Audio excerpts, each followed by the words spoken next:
নমস্কার, আমি শুভ। আপনারা দেখছেন জিটিভি, দ্রুত হচ্ছে সবার সাথে। আজকে মূলত আমাদের কৃষক সভার 21তম জলঙ্গি ব্লক সম্মেলন। এই সম্মেলনে আমাদের গোটা ব্লকের সমস্ত প্রতিনিধিরা এসে এইখানে যে ভারতবর্ষের যে পরিস্থিতি তৈরি হয়েছে, বিশেষ করে সাম্প্রদায়িক পরিস্থিতি, এইটা নিয়ে আমরা আলোচনা করব এবং তাদেরকে এই আনরেস্ট অবস্থার মধ্যে নিজেদের ঠান্ডা থাকার জন্য এবং সম্প্রীতি রক্ষার জন্য যে ভূমিকাটুকু আমাদের পালন করার দরকার আমরা করব।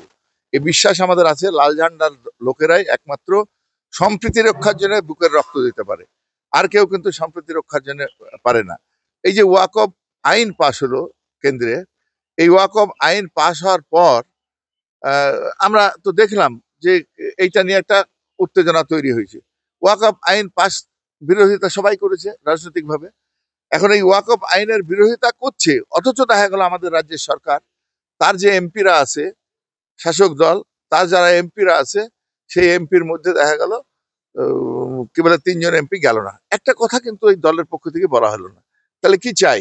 অসুখ বিসুখ হতেই পারে মানুষের, সেটাও তো একটা স্টেটমেন্ট দিবে, সেটাও দেয়নি, কিন্তু গেল না। এর আগেও ঠিক এনআরসি যখন আইন পাস হয় তখনও ঠিক এইরকম দেখেছিলাম 11 জন আমাদের রাজ্যের শাসক দলের এমপি সেখানে হাজির হয়নি। কাজেই এদের সম্পর্কে নতুন কিছু ভাবনার কিছু নাই। আমরা এইটুকু বলতে পারি যে আমরা সম্প্রীতি রক্ষা করতে চাই, এই কারণেই চাই যে আমরা এদেশে যারা বাস করি সংবিধান মেনে আমরা চলতে চাই। এইটা এদেশে জন্য আমার হিন্দু মুসলমান সবার অবদান আছে, হিন্দু মুসলমান সবার অবদান আছে যারা এই স্বাধীন করার জন্য। আজকে যদি আমরা ভাবি যে শুধুমাত্র একটা সম্প্রদায় থাকবে, তাহলে সংবিধানটার কি মানে হয়? সংবিধান তো ওই বাংলাদেশের কেউ, পাকিস্তানের কেউ তৈরি করে দিয়ে যায়নি।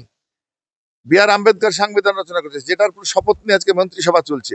সেই সংবিধানে বলা আছে যে সবাই এখানে কি বলে সম্প্রীতির সঙ্গে সবাই সমান অধিকার নিয়ে, সরকারের সমস্ত অধিকার সবার পাবার সুযোগ আছে, এই রকমের একটা সংবিধানের কথা আছে। সেটা ব্যাহত হবে কেন?